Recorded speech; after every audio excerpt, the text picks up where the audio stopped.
Kung kilala niyo po yun, Barangay 184 kay Delia Rodriguez. Ayan, ito yung kwarto. Ano ko lang kung gaano kalawak. Ito, ang maano lang dito yung bintana. Kasi yung dalawa walang bintana.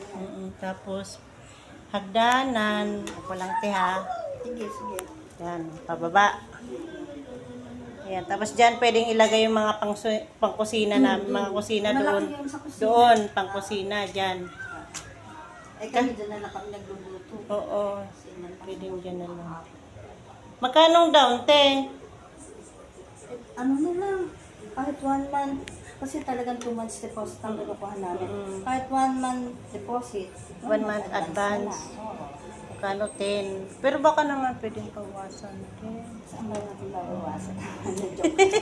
Ano ito, kahit na. Sige, tingnan mo muna. Sige, tingnan ko yung ano. Ano kasi, mahirap yung, ang daming ano. Dito, tulugan lang talaga namin yan. Kasi ang inisip ko kasi yung mga mga gamit-gamit namin, mga drum, mga ano.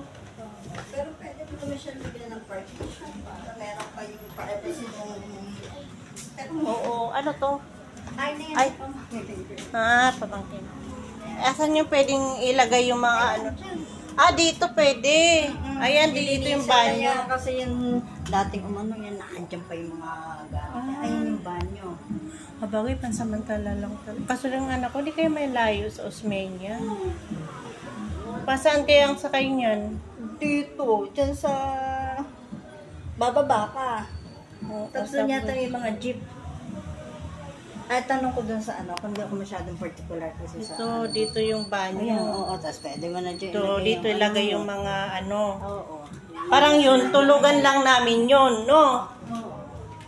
Tapos pag magkukusina ka dito na lang kami din magluluto. Pwede rin.